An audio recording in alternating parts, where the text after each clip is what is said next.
मङ्मी पट बिहा भने चाहिँ आज घर हेर्छु भोलि महिना पर्सि पास गरिहाल्छु भन्ने सोचमा हुनुहुन्छ भने चाहिँ आज सारा सेवाले हजुरहरूको लागि भनेर यो एकदम वान पिस ब्युटिफुल तरिकाले डिजाइन गरिएको घर चाहिँ सेलमा लिएर आइसकेको छ है त। लोकेसनको कुरा गर्नुहुन्छ भने म छु आज बाफलबाट करिबन 700 मिटरको डिस्टेन्समा अवस्थित यो 4 आना 1 पैसा क्षेत्रफलमा फैलिएको ब्रान्ड न्यू प्रपर्टी है त।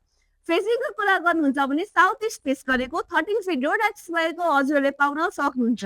अब पार्किङको कुरा गर्नुहुन्छ भने पार्किङ स्पेस पनि एकदमै स्पेसियस जहाँ चाहिँ हजुरको दुईटा गाडी र एक दुईटा बाइक त एकदम मजाले अटि नै हाल्छ। तर 3 बीएचके हजुरहरूले रेन्टल स्पेसको लागि दिन सक्नुहुन्छ भने आफू बस्नको लागि पनि 3 बीएचके अभाइलेबल छ जसमा चाहिँ दुईटा मास्टर बेडरुम रहेको छ है त। लिभिङ स्पेस पनि एकदमै स्पेसियस हजुरको पार्किङ फल्सिङ लाइटिङ पनि एकदम वन्डरफुल तरिकाले डिजाइन गरिएको। किचनको कुरा गर्नुहुन्छ भने किचन पनि त्यस्तै मोडुलर तरिकाले डिजाइन गरिएको छ है त। अब फेसिलिटिजको कुरा गर्दाखेरि हजुरहरूले पानी बत्ती ढल्कदा सुविधा पाइ नै हाल्नुहुन्छ। बसमा पनि एकदम अमेजिङ इन्भाइरोमेन्ट भएको। बाँकी फर्दर डिटेल्सको लागि प्लिज डु कन्ट्याक्ट सारा सेवा टिम।